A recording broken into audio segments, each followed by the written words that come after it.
Assalamualaikum warahmatullahi wabarakatuh. Baiklah, di sini kami akan mempresentasikan hasil kerja kelompok kami yang berjudul Perancangan Sistem Informasi Penjualan Kacamata pada Toko Retina Optika guna memenuhi mata kuliah Pengelolaan Sistem Informasi dengan dosen pengampu Bapak Irzal Arif Rizky Eskom Mkom. Sebelumnya, saya akan memperkenalkan nama anggota kelompok, yaitu saya sendiri, Restu Mardasya Fitri, dengan nomor BP 190447, kemudian Sylvia Triwahyuni dengan nomor BP 190451, dan Rami Fitri Anjani dengan nomor BP 190171, kemudian Elsa Norasana dengan nomor BP 190426. Latar belakang. Dengan adanya perancangan sistem informasi penjualan pada toko, maka pelanggan atau konsumen dapat berhubungan langsung meskipun tidak mendatangi toko secara langsung. E-commerce merupakan suatu cara berbelanja atau berdagang secara online atau yang memanfaatkan fasilitas internet, di mana terdapat website yang dapat memberikan layanan get and deliver. Manfaat dan keuntungan menggunakan e-commerce adalah untuk media promosi dalam rangka untuk meningkatkan jumlah penjualan, baik untuk penjualan online maupun konvensional. Di samping keuntungan tersebut, ternyata hasil beberapa penelitian menunjukkan bahwa efektivitas penggunaan e-commerce dalam mendongkrak peningkatan volume penjualan dan mempromosikan produk-produk industri cukup tinggi. Saat ini, Retina Optical melakukan penjualan dan pemesanan masih secara manual, sehingga membutuhkan waktu yang lama untuk melayani pelanggan yang ingin membeli, dan menyulitkan konsumen yang berada di luar daerah untuk melakukan pembelian atau mendapatkan informasi mengenai produk. Dengan adanya aplikasi e-commerce pada toko Retina Optical akan memudahkan dalam mengupdate barang. Dengan pertimbangan tersebut, kami memandang penting mengangkat kasus di atas ke dalam laporan kelompok kami dengan mengambil judul Perancangan Sistem Informasi Penjualan Kacamata pada toko Retina Optical. Berikut ini adalah UML yang telah kami rancang. Yang pertama, yaitu use case diagram. Terdapat 3 aktor, yaitu admin, pemilik, dan pelanggan. Pada aktor admin dapat mengakses halaman home, kelola produk, kelola kategori, kelola order, kelola pelanggan, laporan penjualan. Pada laporan penjualan, admin bisa mengakses laporan per tanggal, laporan per bulan, dan laporan per tahun.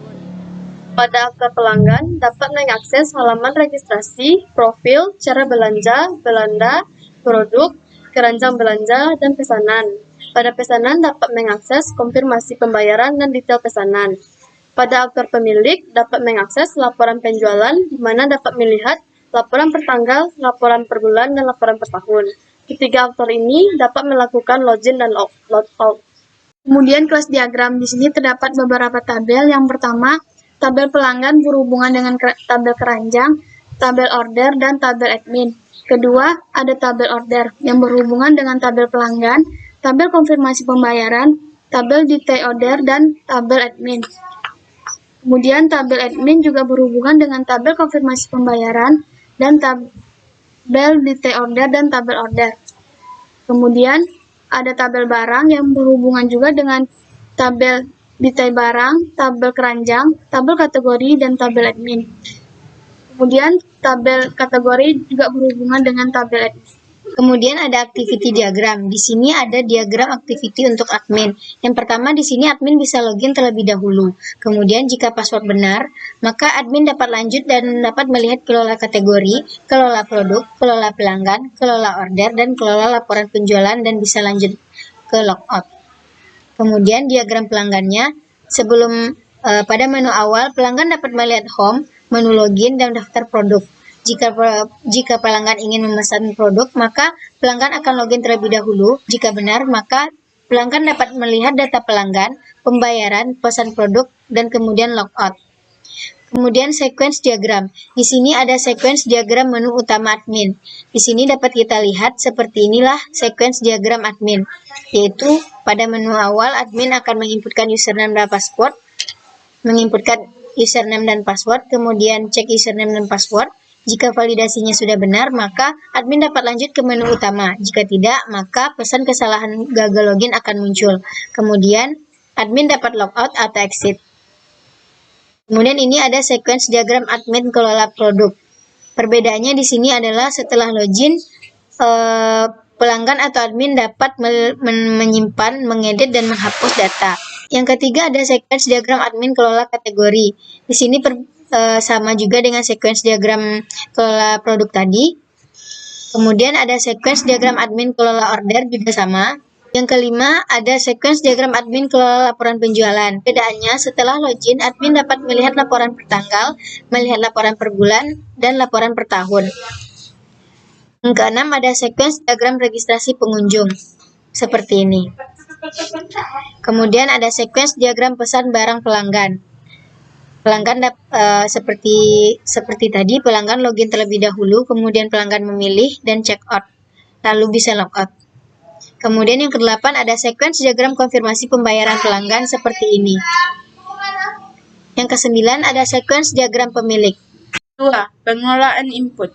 Pada pengelolaan input, pelanggan diminta untuk memasukkan barang yang diinginkan, kemudian jumlah yang ingin dibeli pada keranjang belanja. 3. Pengelolaan output. Setelah pembeli menginputkan barang yang ingin dibeli, maka di pengelolaan output akan keluar nomor order, identitas pembeli, jumlah barang, harga, jumlah beli, dan subtotal pembelian. 4. Pengelolaan database. Setelah pelanggan mengorder pesanannya, kemudian data-data pemesanan tadi akan masuk pada database localhost phpMyAdmin. Di sini akan tersimpan data-data pemesanan pelanggan yang telah mengorder. 5. Pengelolaan teknologi. Hardware merek Lenovo, prosesor Intel Core i5, memori 4GB, harddisknya 550GB, flash disk 16GB.